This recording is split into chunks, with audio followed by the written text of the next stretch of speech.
জয় মা, জয় হিন্দ। আমাদের এই রক্তদানটা প্রায় 8-10 বছর ধরে হচ্ছে।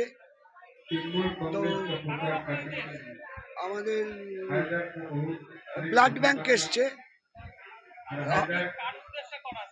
এটা অ্যাকচুয়ালি আমাদের এটা ঠিক পার্টি বা কোনো সংগঠন আছে, পার্টি বা অন্য কারুর দিয়ে নয়।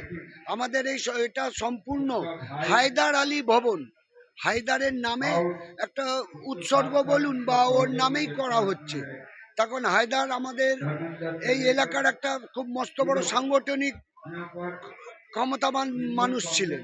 তাকে দুষ্কৃতীরা হঠাৎই গুলি করে মারার জন্যে আমরা খুবই মর্মাহত। আজও আমরা তার নাম করি, আমাদের মনের মধ্যে আছে হায়দার আলী। আমি হিন্দু হলেও আমার মনের মধ্যে আছে হায়দার আলী। তো সেইভাবেই আমরা মানুষ হয়েছিলাম এতকাল। তো হঠাৎ ও চলে যাওয়ার পর আমাদের ছোট ভাই লালা এই প্রোগ্রামটাকে হাতে নেয়, নিয়ে এই ব্লাড ডোনেশন ক্যাম্পটা ও চালিয়ে যাচ্ছে। বিশিষ্ট অতিথি বলতে সে তো একেবারে চাঁদের হাট বসে গেছিল।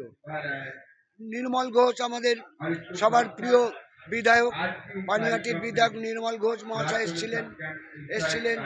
তার সুযোগ্য ছেলে ফুচি তীর্থঙ্কর ঘোষ এসছিলেন। তা ওনার মেয়ে তন্দ্রা ঘোষ, উনিও এসেছিলেন। এরপর আছে কামারহাটি এলাকার 24 নম্বর ওয়ার্ডের বিমল সাহা, উনি এসেছিলেন। আরো অনেক নাম বলে শেষ করতে পারবো না। আমার নাম জয়দেব পাল। এটা নয়া বস্তি, 7 নম্বর ওয়ার্ডের নয়া বস্তি।